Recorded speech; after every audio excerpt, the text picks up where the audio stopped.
काल केलेला होता. स्थानिक नेत्यांना देखील त्यांनी काल घेरलं होतं. शक्ती महाराज तुमच्या भेटीसाठी आलेले आहेत. काय राजकीय घडामोडी घडत आहेत? आणि शक्ती महाराजांनी जे पवित्रा उचलला आहे, खरं तर त्यांची बाजू खऱ्या निष्ठावान कार्यकर्त्याच्या बाजूनं आहे. ते काही एका नेत्यासोबत जोडलेले नाही आहे. आणि मला असं वाटतं का कुठल्याही पक्षातला कार्यकर्ता असू दे, तो काँग्रेस, BJP, शिवसेना का कोणी असो, कार्यकर्त्यावर अन्याय होता कामा नये. आणि ह्या भूमिका प्रत्येक कार्यकर्त्यानं घेणं गरजेचं आहे. सतरंजी उचलाले कार्यकर्ता राहील आणि मग निवडणूक आली का तुम्हाला पैसेवाले दिसणार, इतर पक्षाचे लोक दिसणार.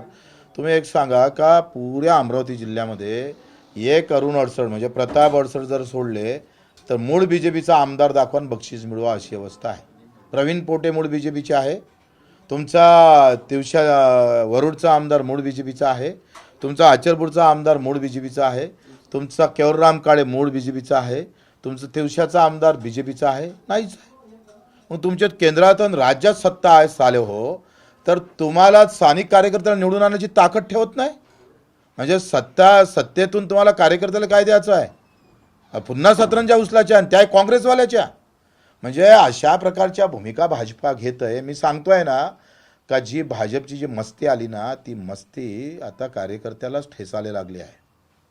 आणि ते कार्यकर्त्याला जेव्हा ठेचन ना, तेव्हा कार्यकर्ता भाजपाले अशा लोकांना नेत्याला ठेचल्याशिवाय राहणार नाही. ही वस्तुस्थिती आहे. हा अतिरेक आहे. तुम्ही सांगा ठीक आहे, विधानसभेपर्यंत ठीक आहे, पण तुम्ही साले हो तुमची एवढी ताकद नाही, मर्दांगी गेली कुठं रे तुमचे? का तुमची केंद्रात आणि राज्यात सत्ता असताना तुम्ही नगरसेवक निवडून आणत ना? उसने आणावं लागतं तुम्हाला उमेदवार. लाज वाटायला पाहिजे तुम्हाला. आणि ही कार्यकर्त्याची खरी अटी मी म्हटलंय महाराज आल्याबरोबर का हे BJP आहे आणि BJP ते आहे. स्वाभिमान अलग लढतं आणि BJP अलग लढतं. बायको BJPत लढतंय आणि नवरा स्वाभिमानचा झेंडा घेऊन लढत असेल तर कसं होणार आहे? मग सामान्य कार्यकर्त्यांना जाग आहे. तो कुंदन यादव आमच्या इथं अचिरपूरला, ज्यानं फार मेहनत घेतली नवनीतजी राणासोबत निवडून आणण्यासाठी, माझ्यासोबत भांडला तो, त्याला त्या प्रभागात कुंदन यादव उभा राहिला, तिथं स्वाभिमानची सीट टाकली, कुंदन यादव पडला. म्हणजे स्वाभिमान वर्षात BJP. ही चाललं काय नाही? एवढी लाचारी BJPत आली का? एवढी लाचारी का आली ते समजायला पाहिजे. आणि म्हणून आम्ही अशा कार्यकर्त्यांसोबत राहू. आम्ही कार्यकर्त्याच्या सोबत असणारा आमची पार्टी आहे आणि तो कार्यकर्त्याला मजबूत करण्याचं काम आम्ही करू. धर्माच्या नावावर तुम्ही कार्यकर्ता वाहून घेतला, त्यांनी धर्माचे झेंडे हाती घेऊन मार अंगावर गुन्हे दाखल करून घेतले. जेव्हा झेंडा द्यायच्या हाती आला सत्तेचा, तेव्हा मात्र तुम्ही तो झेंडा दुसऱ्याच्या हाती देत असाल तर मी सांगतोय प्रभू रामचंद्राची शपथ आहे, तुम्हाला हे हजम होणार नाही.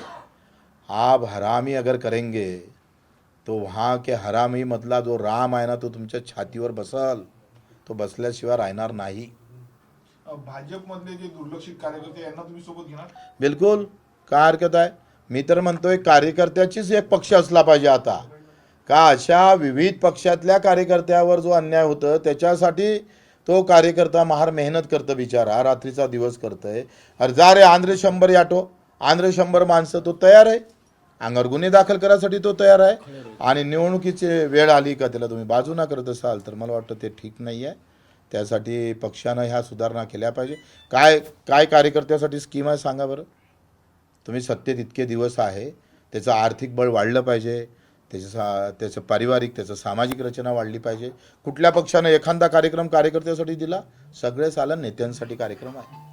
इथला ठेका जो आमदार आला तोच घेते, दुसऱ्याला देत नाही.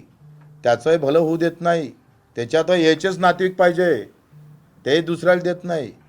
फक्त धर्माच्या नावावर भडकायचे. धर्माच्या नावावर भडकले का हे लोक आपल्यासोबत राहतं, कुठंच जात नाही. येऊन जाऊन धर्म आमच्या डोक्यावर टांगत राहायचं आणि अन्याय करायचा. धर्म सांगून अन्याय जर केला तर तो अधर्म झाल्याशिवाय राहणार नाही. आणि म्हणून त्यासाठी आम्ही यांच्यासोबत राहू. मी जसं माहीत झालं तसं मी लगेच फोन केला का एका कार्यकर्त्याचा आवाज म्हणून आपण उभं राहिलो पाहिजे, तो कोणत्याही पार्टीचा असू दे. बरोबर आहे. राज्यात जर पाहिलं तर अनेक ठिकाणी सर्वाधिक भाजपच्या इच्छुक उमेदवारांना फटका बसलेला आहे. अनेक ठिकाणी जर आपण पाहतो नेत्यांच्या गाडीमागे संभाजीनगर आहे, जालना आहे, सगळ्याच ठिकाणी. म्हणजे एकतर ती बाई बिचारी, मला ते पाहिलं मी व्हिडिओवर, ती म्हणे माझ्यावर 24 गुन्हे दाखल झाले. मी 5 वर्षापासून मी सगळं घरातून चालवत होतो सगळं, आणि हे सगळं चालवत असताना आता वेळेवर मला अर्ध्या रात्री, अरे तुम्ही अगोदर सांगा का नाही जमत बाबा तुझं. त्यानं झेंडे आणून ठेवले, त्यानं सगळे स्टिकर करून ठेवले आणि तुम्ही सांगताय आता तुमची तिकीट नाही आहे. वरतून तिकीट कापली. वरतून म्हणजे काय पाकिस्तानातून आली का? वरतून तिकीट कापली. लाज वाटत नाही तुम्हाला थोडं? अरे पहिले सांगून द्या त्याला का नाही जमत रे बाबा तुझं, यावडनं नाही पुढच्या वेळनं देऊ.